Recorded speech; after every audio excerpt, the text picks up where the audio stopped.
Hey, Reese here, back once again with the ill behaviour. Do the kids still say that? Do people still know Renegade Master? When did Renegade Master come out? Was that 90, 94, 95-ish, something like that?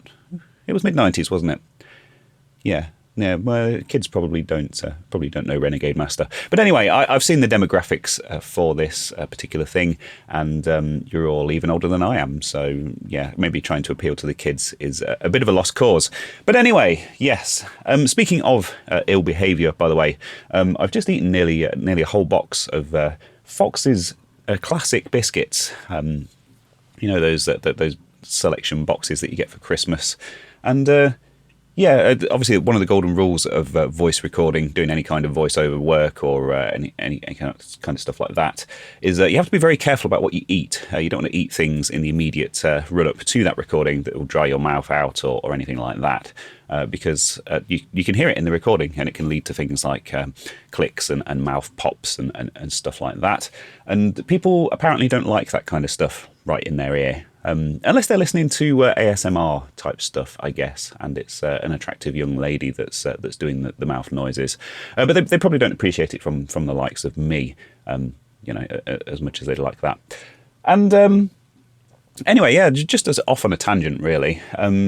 Those biscuits, those packets of biscuits that you get nowadays, don't come with as many as they used to, did they?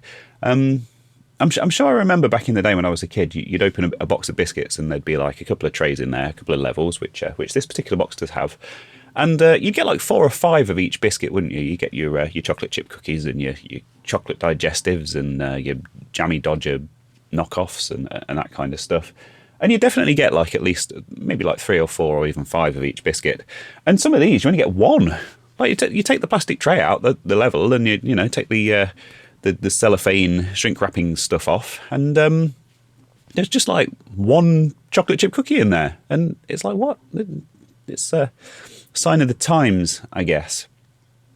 So yeah, if you're one of my international listeners, I'd like to hear your experiences with biscuits, or if you're American, of course, cookies. I guess you don't have the sort of family old lady box things that we have here in the UK. Obviously, American biscuits are more like a cake that you have with gravy, which always really confused me as a kid. But now I like to think I'm a bit more well-travelled and a bit more worldly wise. Anyway, biscuits. I'm not here to talk about biscuits. I just watched, funnily enough, I just watched a video on YouTube. I went to the YouTube homepage.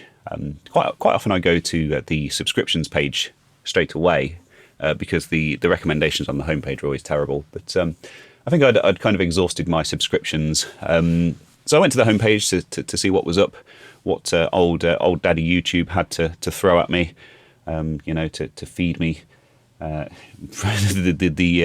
produce of the algorithm.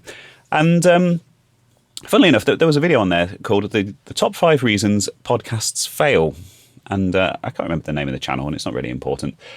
But it was a guy I wasn't familiar with him, but he was evidently he had successful podcasts, and his YouTube channel had like 940,000 subscribers or something, so getting on for 1 million. So this guy knows what he's talking about.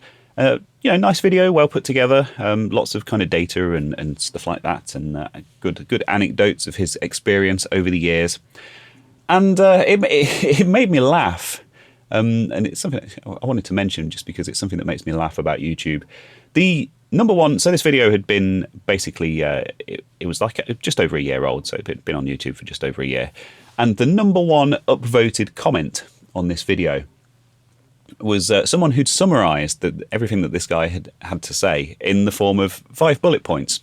So literally 5 lines. You know, one bullet point for each of the points that he makes in the video, because he hadn't added chapter markers, to be fair, which a lot of people don't do because they seem to think it improves their retention. Personally, I think it's a bit rude and just makes viewers' lives difficult, but whatever. He's a podcaster, he's not a YouTuber. And yeah, so this person had summed up everything, all of this guy's advice in 5 bullet points, which I won't go over here because that's not really the point of this. And it was the most upvoted comment, and it had loads of replies. And you know, this was an 8-minute long video, And all of the replies were from people basically saying, "Oh, thanks, you've you've saved 8 minutes of my life." And I'm thinking, this guy's a professional podcaster, He's got years of experience. He really knows what he's talking about. He's put this video together. It's got all of his kind of personal anecdotes and great examples of things that the things that he's talking about.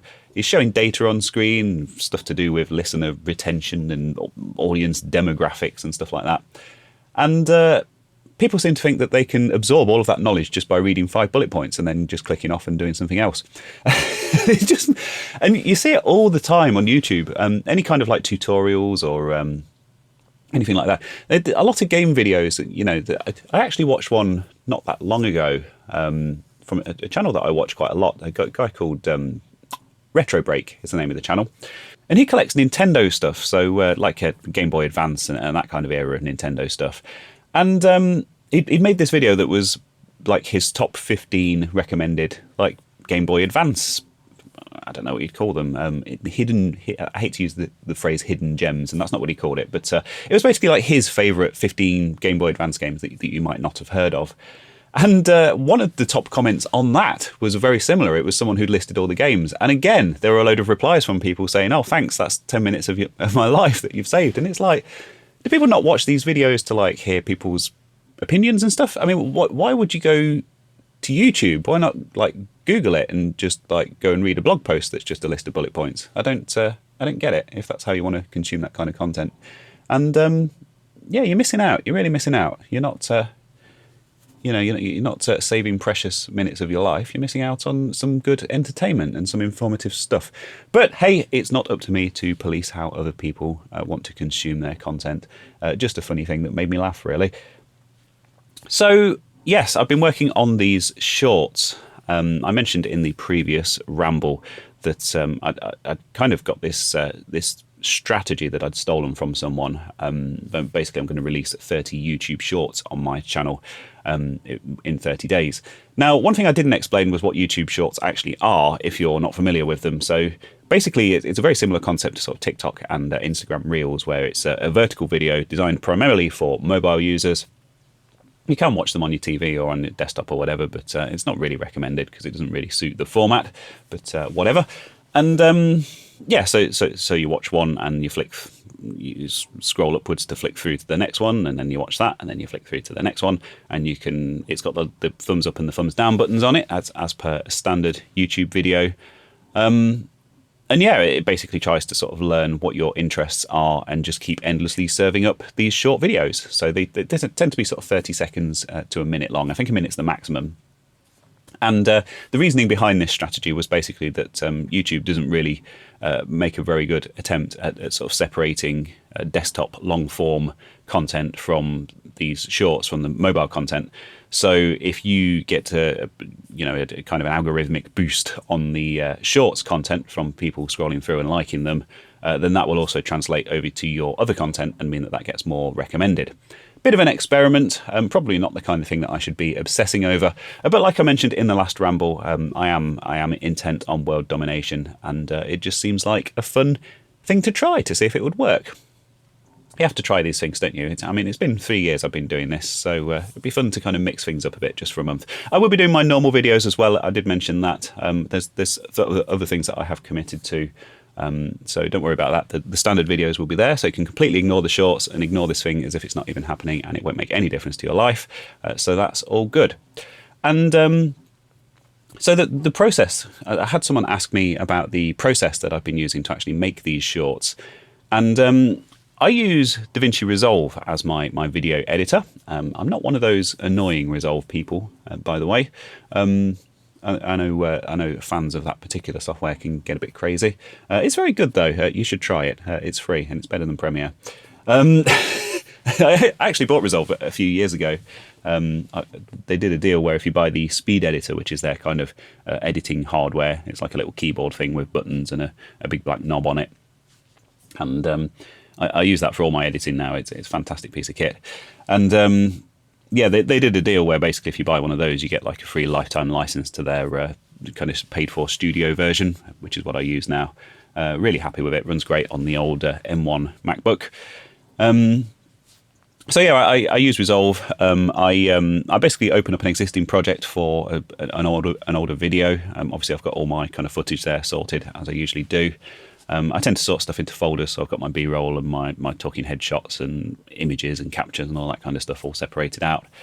And I create a new timeline, obviously vertical timeline, 1080 by 1920, and I drop a bit of background music on there from my standard selection from Epidemic Sound, which is the service that I use for the music in my videos.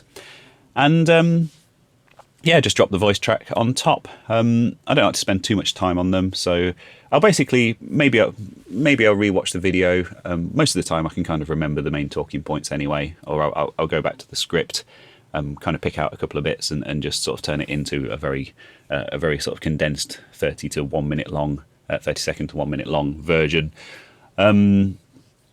Obviously, I'm not trying to make them into short versions of my existing videos. I'm kind of picking elements of those videos that are interesting and just kind of focusing on those and kind of making them their own separate thing.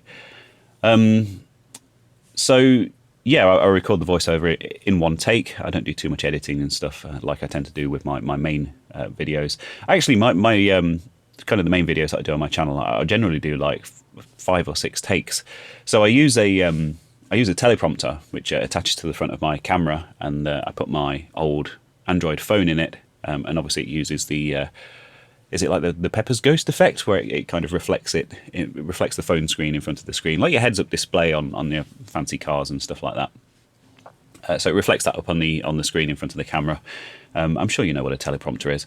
And then obviously I read the script from there. It has a Bluetooth remote, so I can go backwards and forwards and stop it and start it and stuff. And generally, I'll record sort of 5 or 6 takes of each sort of paragraph. I break all my scripts up into paragraphs.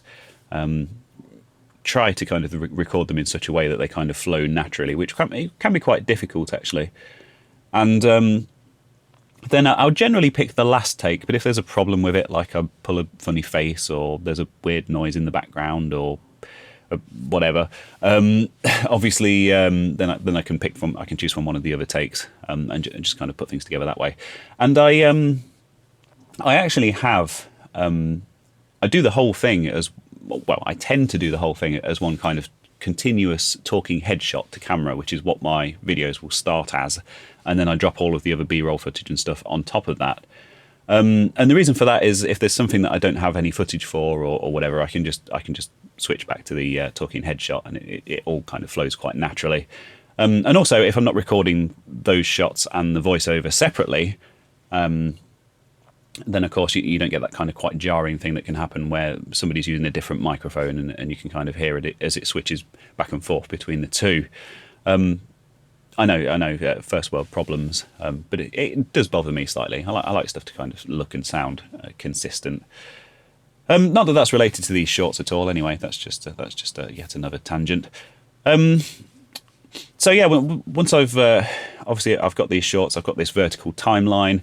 Drop the music on there, drop the voiceover on there, drop whatever clips I want from the existing video kind of on top of that. And this whole process takes like, I don't know. I mean, I've been batching them up, so I've been doing like 5 or 6 scripts at a time from a video, and then recording them, and then dropping them all in, creating the timelines, dropping them all in, dropping the footage on top of them.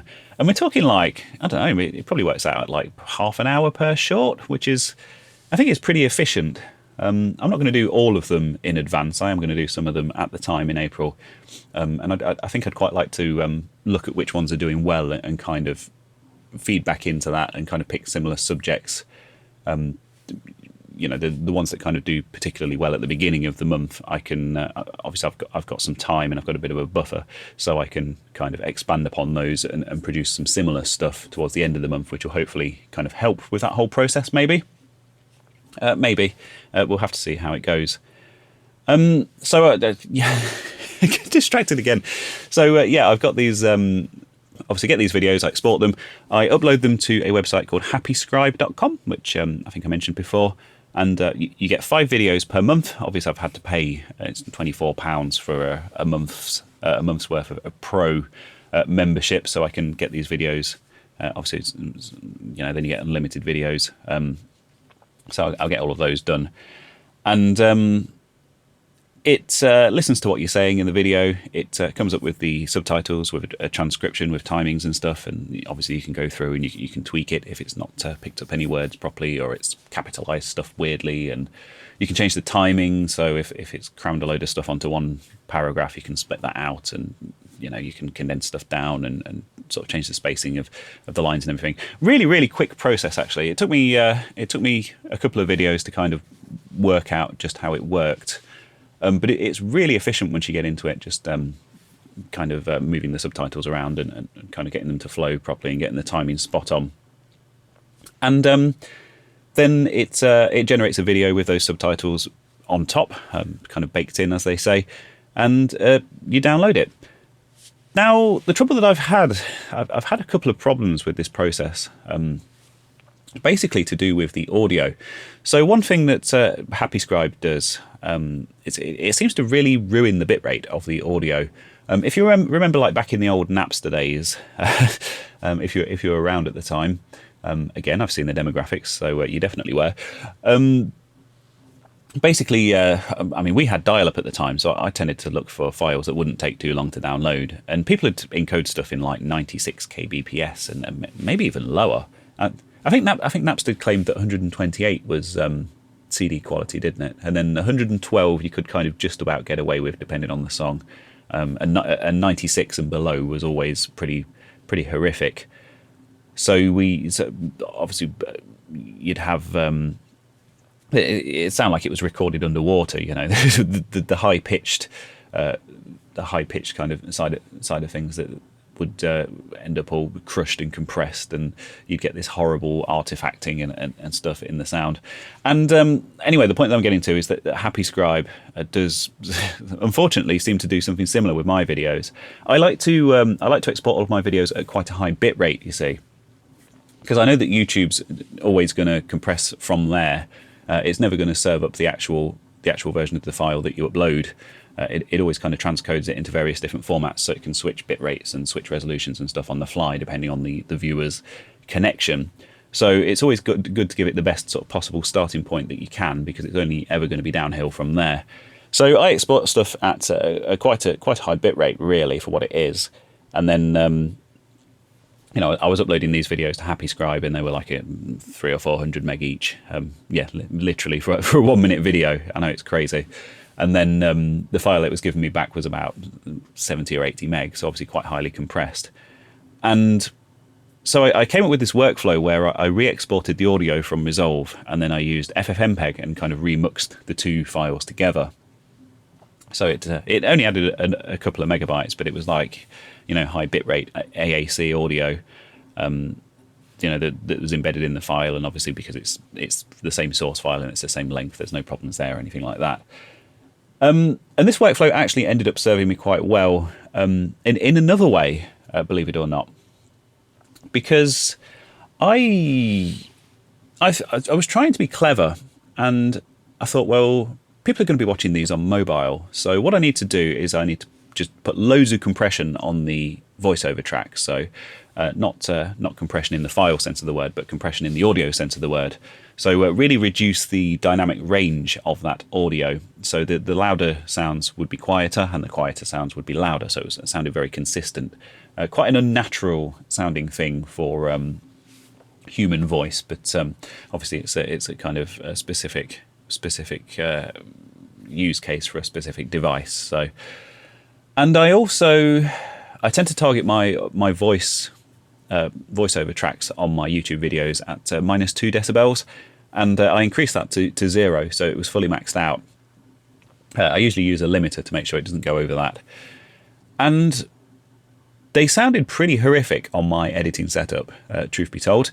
I use a hi-fi amp and proper hi-fi speakers, and it didn't sound good at all. But I thought, well, this is going to be on mobile, so it's going to be fine. So I made a few of these and I uploaded them, and then I thought I'll watch them on my mobile and see what they're like.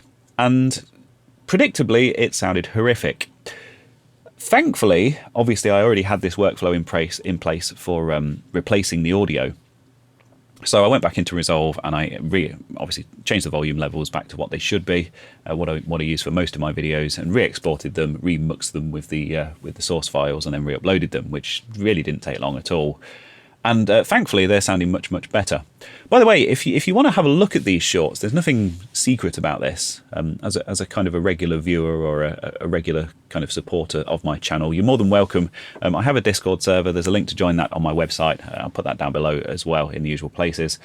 And there is a shorts channel on there. There's a new releases channel that all of my videos go on, but there's also a separate shorts channel. And if you want to have a look at kind of what I'm working on, I've been uploading them there as I go along as well.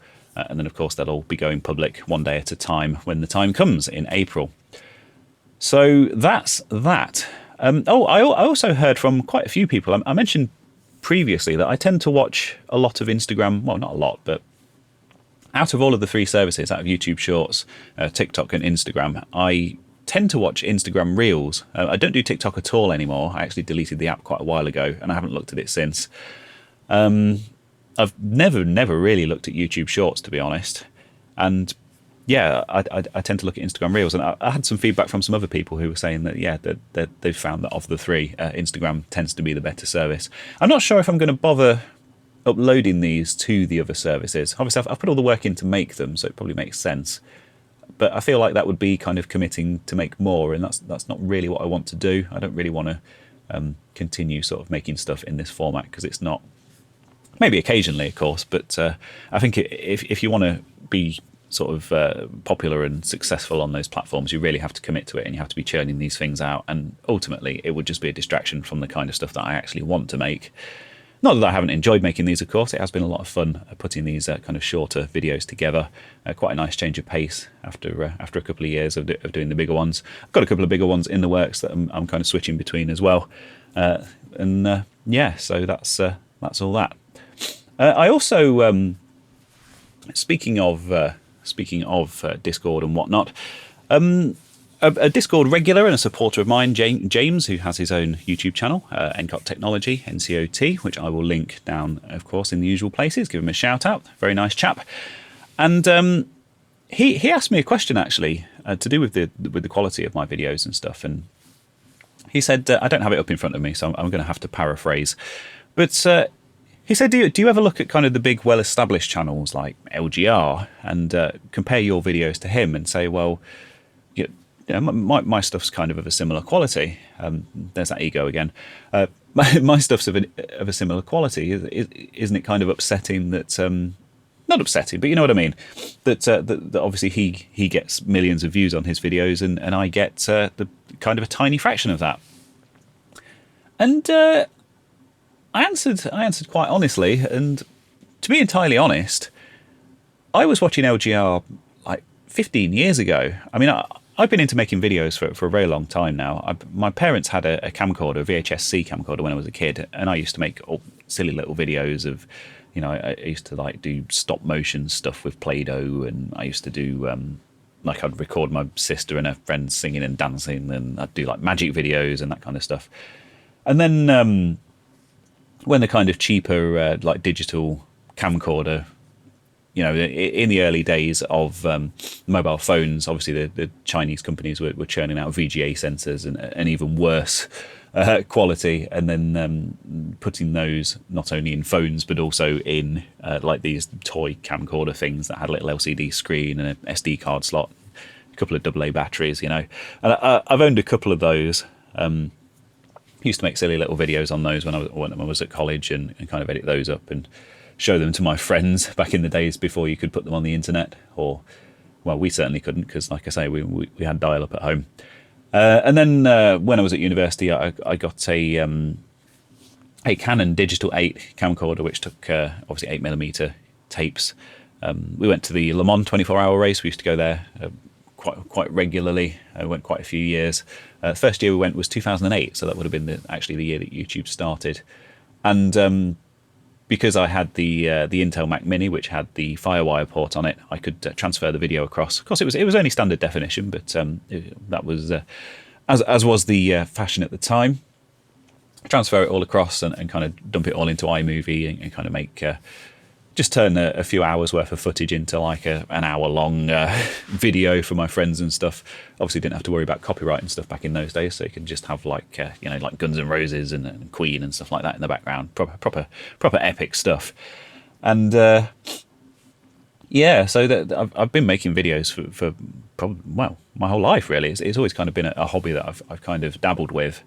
And I used to watch people like LGR, and obviously I still do, but people like LGR and the 8-bit guy back when I actually remember the 8-bit guy when he was the MacBook guy and when he rebranded, because he when his channel first started, he bought like a job lot of faulty MacBooks from some e-recycling, e-waste place in Texas, and just made videos about how to fix those, because there was a particular era of MacBook that had like like a small handful of very common faults that were actually relatively easy to fix. And he kind of made a name for himself, making these videos showing people how to fix these specific models of MacBooks, and he was known as the MacBook guy. And when they kind of became obsolete and he ran out of fixes to do on those, he rebranded as the 8-bit guy and started doing, older machines. And that was kind of how he got his start. And I remember all of that happening at the time. I was watching his videos at the time. And people like Ashens and Angry Video Game Nerd, Zero Punctuation, that was one that I used to watch kind of obsessively. I think they were quite late getting onto YouTube, weren't they? I think they hosted stuff on their own website for years, which I used to go to and watch back in the good old days. And I just remember at the time always kind of having these dreams of thinking, well, I could do this, I could make videos and I could put them on YouTube. I did upload some stuff actually back in the day. I'm not going to tell you where it is. It's not public anymore, but it is still on there. Maybe at some point one day in the future I'll have a look at those and revisit them, some of those older videos, because there's some quite fun stuff. But I always had these dreams of kind of starting my own YouTube channel, and it took me so long to get around to it, obviously. And I can't begrudge the people, those early pioneers who've kind of spent 15 years building their audience. It's quite amazing, really, that someone like LGR, specifically like Clint, is still making such good videos after all this time. A lot of people, older channels, they end up getting to a point where they kind of just start phoning it in and kind of taking their audience for granted, and obviously the audience can see right through that, and the channel kind of falls off and people stop watching it, and then they just kind of disappear into obscurity. So it's the ones that have stuck around that are kind of the big inspirations, and always kind of look up to them and have a look at what they're doing and think, how can I learn from these people? How can I be like these people, like my influences? So that's the answer to that question is no. Those people have very much earned those views. Obviously, James was in agreement, of course. No argument there. But I know some people can find themselves comparing themselves to others and get a bit bitter and twisted about it. And you just got to do your own thing, I know that's a bit of a recurring theme. Perhaps I'm very lucky in that I had the kind of the viral success off the back of the solo videos, and there's a lot of people in my situation that are pulling their hair out because they don't know they don't know how to get their videos out there and whatever. But I guess I've been quite fortunate in that respect.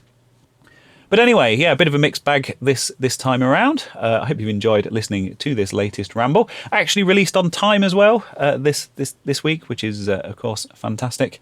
So I'm going to go back and I'm going to attempt the Arcade Archives monthly high score challenge, which this month is Ghosts and Goblins. And basically, if you have a way of playing the original arcade version of that game, either on a Raspberry Pi or Mister or MAME or whatever, then that challenge is open to lots of people. I'll link to that in the usual places actually, because that's quite fun. I've been perfecting my technique, trying to get to 100,000 points. I think I've got like 68,000 so far, so I'm going to go and try and improve on that now. So I wish you all a very pleasant evening or whatever. It's evening here, but I suppose it might not be when you're listening to this. And thank you very much for listening. Don't forget to check out Control-Alt-Reese and all that stuff. And subscribe to my second channel, Reese Rambles. I'm trying to build that channel up, and it's got less than 500 subscribers at the minute. So if you're listening on YouTube, be sure to smash that subscribe button. You don't have to ring the bell, but you can smash the button and smash the bell as well. Whatever. Bye.